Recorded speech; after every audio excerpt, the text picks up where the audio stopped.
মামা।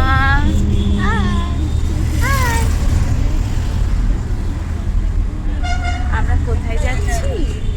বলো মায়াপুর, বলো তো। কেমন মজা হবে? হ্যালো, ইয়ে করে দাও। ইয়েস।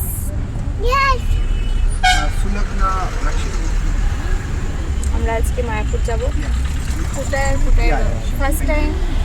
আমি এর আগে গেছিলাম একবার ছোটবেলায়। তো চলো যাওয়া যাক। আমরা 6টার আগেই পৌঁছে গেছিলাম হাওড়া স্টেশন। তো আমাদের ট্রেন ছিল 6:20 কি 25-এ, মানে 6:30 নাগাদ। তো ঠিকঠাক টাইমেই পৌঁছে গেছিলাম, বিকেলই ছিল তখনও। আর ফার্স্ট টাইম আমরা বন্দে ভারতে যাব। এই যে আমাদের ট্রেন দাঁড়িয়ে আছে প্ল্যাটফর্মে, কিন্তু আমাদের বগি পড়েছিল অনেক পেছনে, B9 সম্ভবত। তো অনেকটাই হেঁটে গেছিলাম, অনেকটাই টাইম লেগে গেছিলো। তো যাই হোক, আমাদের লাগেজ সেরকম ছিল না, এই দুটো পিঠের ব্যাগ আর এই হাতের একটা ব্যাগ। যেহেতু আমরা একদিনের জন্যই যাচ্ছি, মানে আজকে গিয়ে কালকের দিন, মানে একদিন থেকে পরের দিন বেরিয়ে যাব। তো এই যে অনেকটাই হাঁটতে হাঁটতে পৌঁছে গেছি বন্দে ভারত। আর এটা ছিল আমাদের ফার্স্ট টাইম বন্দে ভারতে ওঠা।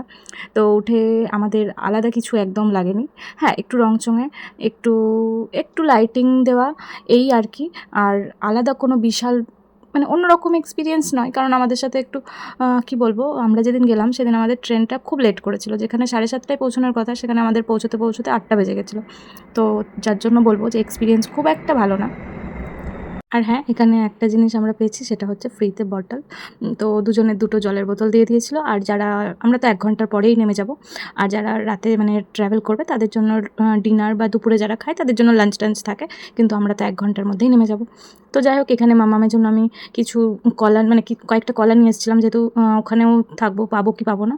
তো ও তো সেই দুপুরে খেয়েছে, তারপরে গাড়িতে চেপেও বমি করে দিয়েছে। তার জন্য আমি ওকে একটা কলা দিলাম, ও নিজে ছাড়িয়ে খাচ্ছে, যেটা দেখে আমরা খুব খুশি হলাম। ও আগে ছাড়াতো মানে কেমন করে, তো এটা মনে হয় স্কুল থেকেই শিখেছে, ছাড়ানোটা একদম প্রপার সুন্দরভাবে ছাড়াচ্ছে, যেটা দেখে মানে আমরা ট্রেনেই দেখতে পেলাম এটা। তো যাই হোক, স্কুলে কিছু তো শিখছে, বুঝতে পারছি। তো চলো তোমাদেরকে আমি একটু ওয়াশরুমটা দেখিয়ে দিই। হ্যাঁ, ওয়াশরুমটা ভীষণ পরিষ্কার, একদম নিট অ্যান্ড ক্লিন যাকে বলে সেরকমই। আর আগেও আমরা থার্ড এসিতে যে সমস্ত ট্রেনে গেছি এরকম নিট অ্যান্ড ক্লিন থাকে অবশ্যই সেই ট্রেনগুলো, আমি মিথ্যা কথা বলবো না। কিন্তু এখানে অনেক বেশি স্পেশালিটি, যেরকম এখানে দেখলাম আমি যে রেস্টুরেন্টে যেরকম গেলে আমরা হাত শুকোনোর জন্য হ্যান্ড ড্রায়ারগুলো থাকে, তো এখানেও তাই ছিল। আর এই জিনিসটা কি মেশিন আমি ঠিক বুঝতে পারলাম না, তোমরা যদি জেনে থাকো তো কমেন্ট করে জানিও। হ্যান্ড ওয়াশও একদম প্রপার সুন্দর ছিল। আর এই যে এটা ফ্ল্যাশটা না, যদি আমি না ইউজ করতাম তো নিজেও মানে অটোমেটিক ওটা ফ্ল্যাশ হয়ে যায়, বেশ ভালো লাগলো অন্যরকম এটা।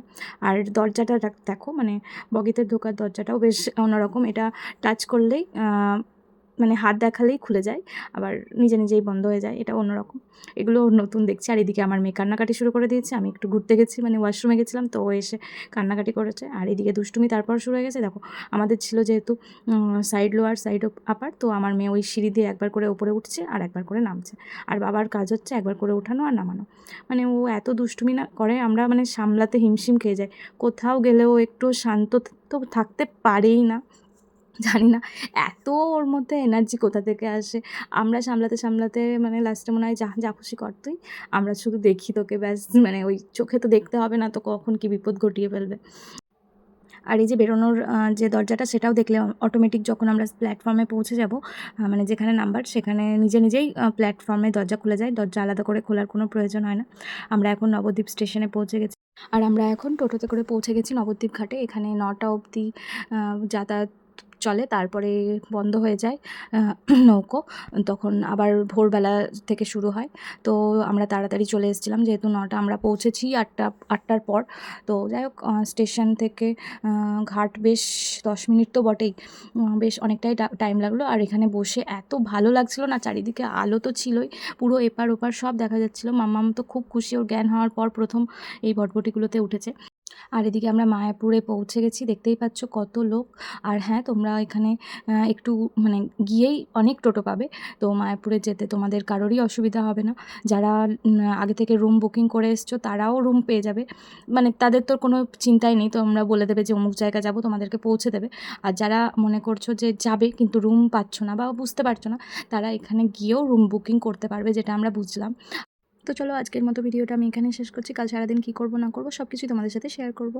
তো চলো, বাই, টাটা, গুড নাইট।